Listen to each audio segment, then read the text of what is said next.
నమస్కారం. మహాభారత యుద్ధానికి ముందు ఒక ఆసక్తికరమైన విషయం గురించి ఈరోజు మాట్లాడుకుందాం. నమస్కారం. చెప్పండి. అదే కురుక్షేత్ర యుద్ధం మొదలవడానికి ముందు ఆ, కౌరవ పాండవ సైన్యాల బలాన్ని ఎలా అంచనా వేశారు? అవును, అది చాలా ముఖ్యమైన ఘట్టం. ముఖ్యంగా భగవద్గీతలో ఒక శ్లోకముంది కదా, మొదటి అధ్యాయం 10వ శ్లోకం. అది దీని గురించి ఎలా చెప్తుందో చూద్దాం. అవును. ఆ శ్లోకం 1.10 సైన్యాల పోలిక గురించే మాట్లాడుతుంది. మన దగ్గర దీని మీద కొన్ని నోట్సు, వివరణలున్నాయి. అసలు ఎవరి అంచనా వేస్తున్నారు, వాళ్ళ దృష్టికోణమేంటి, ఆ మాటల వెనుక అసలు అర్థమేంటి, ఇవన్నీ కొంచెం వివరంగా చూద్దామా? తప్పకుండా. ఆ శ్లోకంలో 2 ముఖ్యమైన పదాలు వాడారు. సరే, అవేమిటో చెప్పండి. మొదట కౌరవ సైన్యాన్ని ఎలా అన్నారు? కౌరవ సైన్యం అంటే భీష్ముడి రక్షణలో ఉంది కాబట్టి భీష్మాభిరక్షితం. దాన్ని అపర్యాప్తం అన్నారు. అపర్యాప్తం అంటే అంటే మన మూలం ప్రకారం అపరిమితమని, లెక్కకు మించినది, చాలా పెద్దది అని అర్థమన్నమాట. ఓహో, అపరిమితం అంటే అంతులేని బలం అని ఫీల్ అవుతున్నారన్నమాట. అవును, సరిగ్గా అదే భావన.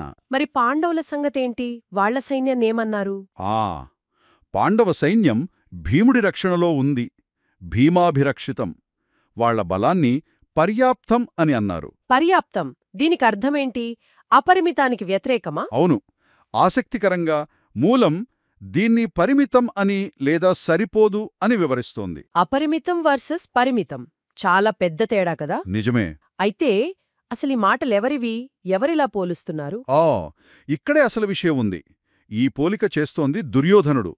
యుద్ధం మొదలయ్యే ముందు అతని మాటలివి. దుర్యోధనుడా? అంటే అతను తన సైన్యాన్ని చూసి దానికి భీష్ముడు నాయకుడు కాబట్టి అపరిమితం అనుకుంటున్నాడా? ఖచ్చితంగా. అనుభవజ్ఞుడైన భీష్ముడు రక్షకుడు కదా, అందుకని తన బలం అపారమని అతని నమ్మకం. మరి పాండవుల సైన్యం భీముడు రక్షిస్తున్నాడు కదా, అయినా పరిమితమని ఎందుకంటున్నాడు? అదే దుర్యోధనుడి దృష్టికోణం. బహుశా భీష్ముడి అపారమైన అనుభవం ముందు భీముడి బలం అతనికి తక్కువగా అనిపించిందేమో.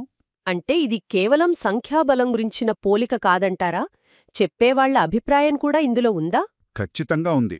ఇది కేవలం లెక్క కాదు, దుర్యోధనుడి మానసిక స్థితిని చూపిస్తోంది. అతని నమ్మకాలు, బహుశా అతని భయాలు కూడా. భయాలా? భీముడంటే భయమా? ఏమో చెప్పలేం.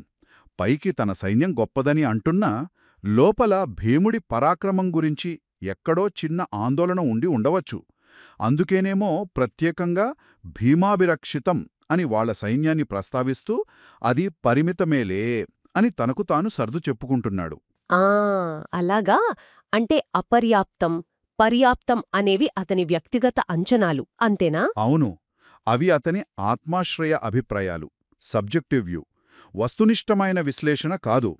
ఆ శ్లోకంలో పాండవుల కోసం బలం భీమాభిరక్షితం అని స్పష్టంగా ఉంది. భీముడి పేరే ప్రస్తావించారు మరి? అవును, ప్రత్యేకంగా భీముడి పేరు చెప్పారు. ఉంది. ముఖ్యంగా సంఘర్షణకు ముందు ఇలాంటి అభిప్రాయాలు ఎలా ఉంటాయో కదా. నిజమే. దృక్కోణమనేదే వాస్తవికతను ఎలా ప్రభావితం చేస్తుందో చూడండి. దుర్యోధనుడి మాటలు అతని అతి విశ్వాసాన్ని, భీష్ముడిపై అతను ఎంతగా ఆధారపడ్డాడో చూపిస్తున్నాయి. కాబట్టి మనం గుర్తుంచుకోవలసిందేంటంటే ఈ శ్లోకంలోని పోలిక సైన్యాల అసలు బలాన్ని చెప్పడం లేదు.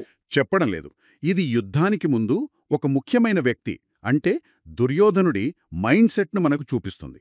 ఒక రకంగా యుద్ధానికి నేపథ్యాన్ని సిద్ధం చేస్తుంది. ఇది కేవలం ఒక పక్షం వారి అభిప్రాయం మాత్రమే. సరిగ్గా చెప్పారు. ఇది చాలా కీలకమైన వ్యత్యాసం.